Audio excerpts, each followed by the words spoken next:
Jack rolled his beer bottle between the palms of his hands. Makes it sound like more of a mystery to me. He proceeded to tell them about his evening. He had first observed Mary Quick's first class, which had been much the same as the one observed by Sharon. Quick had been quite chummy with him and insisted on involving him in some inane game, as he put it. Next, he'd happily concurred with the older woman, Marty, that he miss her class on going by to double-check that this was indeed her wish. He had put the question on the murder before her, phrasing it thus. The new girls are a little worried about that murder. Do you happen to know how she was killed? Jack waved down the womanist protest to Sharon and Carla, and said that Marty had seemed to soften somewhat, and had said that Beverly had been stabbed to death, and that quite voluntarily she had added that a balcony window had been forced, and that the front door had apparently been unlocked when Quick and Lester and two of their students had gone by to check on Beverly. So where's the mystery? So where's the mystery? Said Sharon. It looks even more like a burglary to me. Semantics, said Carla. She felt rather unreasonably annoyed with Jack, despite that she'd noticed too.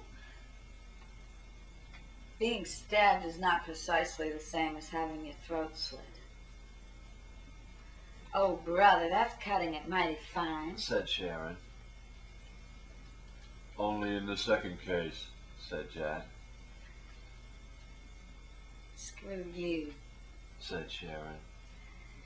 Well, I failed to find it reassuring that a thief armed with a knife can climb to the, which floor was it, the 15th, and break in and kill someone like me or you. We're all in Odungy, aren't we? Carla put out her cigarette and lit another. Well, that's true, but at least we know now. They dropped the topic for a while to dwell on other mysteries of the Far East, such as the absence of shower curtains, the Kleenex box, altars in the rear windows of private cars, and the prevalence of barbershops in the subway. The dust masks that Carla had noticed were an attempt to filter the air pollution, said Jack, who'd just done a 2-year stint in Mexico City. The Kleenex box altars are hard to explain in a culture that frowned on blowing one's nose in public.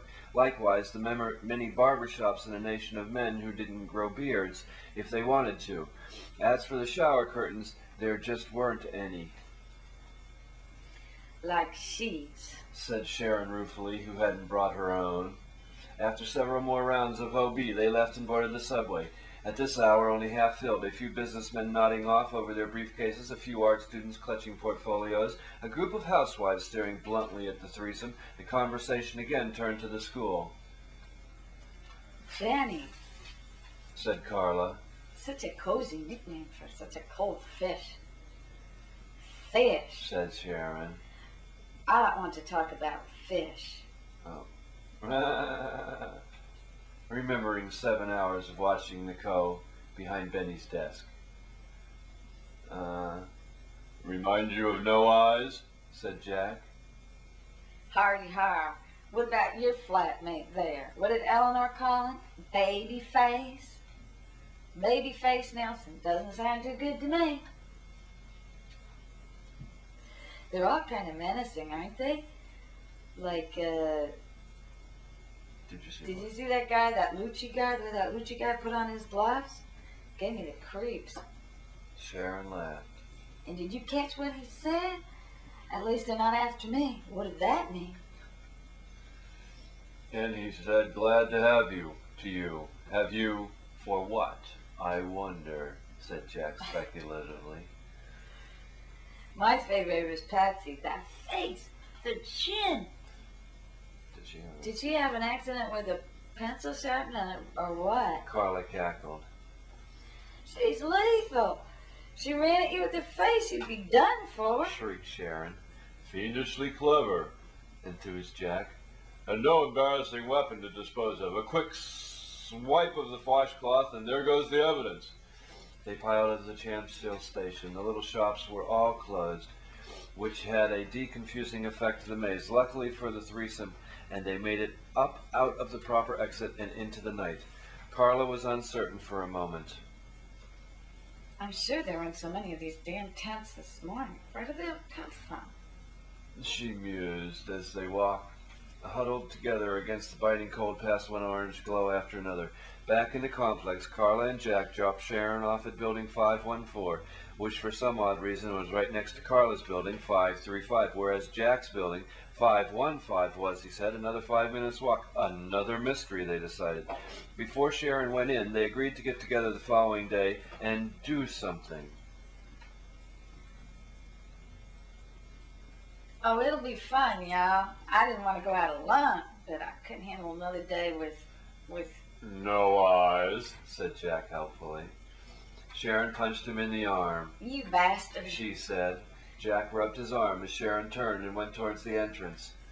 Never mess with the cowgirl, advised Carla.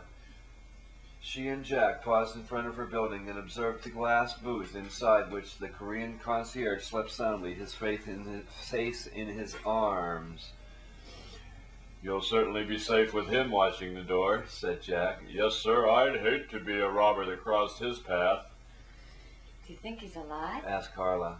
Another mystery. Good night, Jack, said Carla, and went in. The man couldn't stir as she walked by the booth. Well, it must be way after midnight anyway, she thought as she got off the elevator and went down the elevator walkway. She stopped and looked over the edge to see if she could see Jack, but he disappeared. There was, however, somebody walking down below, passing beneath a yellowy streetlight, fading into the darkness of the night. She had trouble with the lock, twisting the key this way and that, and he rattled the doorknob. It clicked. She pushed the door open. Mary Quick stood in the hall, gripping an umbrella like a spear. Its chrome tip pointed out. Her face was bloodless. Her eyes started from their sockets. For a moment, the two women stood staring at each other. Then Quick lowered the umbrella. Oh, it's you. I thought... I can imagine. I'm really sorry, said Carla. She put a hand to her chest. She could feel her heart racing, even through her heavy coat. Now, I'm sorry.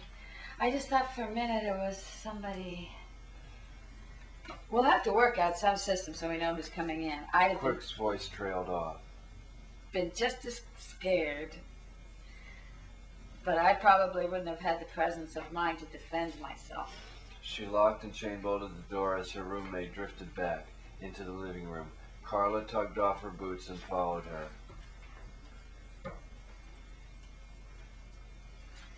her. Isn't Sonia here? Carla asked. Oh, no. She's staying at her boyfriend's, I guess. Did you come home last night?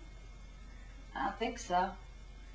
Better undo the chain anyway. She still might come in later, said Quick, and went out to the entryway and unlatched the chain. Good night. Good night, she said, and went to her bedroom and shut the door. Carla was dumbfounded. She gave Quick 15 minutes to fall back to sleep, she hoped, and then crept back to the front door and as quietly as possible replaced the chain lock. Fuck that shit, she thought. Soon you will just have to pound on the door and yell. For good measure, she checked the balcony door as well. The Lottie World clock across the street read 5 after 12. Damn thing must be stuck, she thought. She went and got ready for bed. In her locked room, she thought again of the book under her mattress.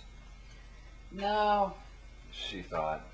That's where it is, and that's where it stays till I leave. And she pulled out her puzzles instead.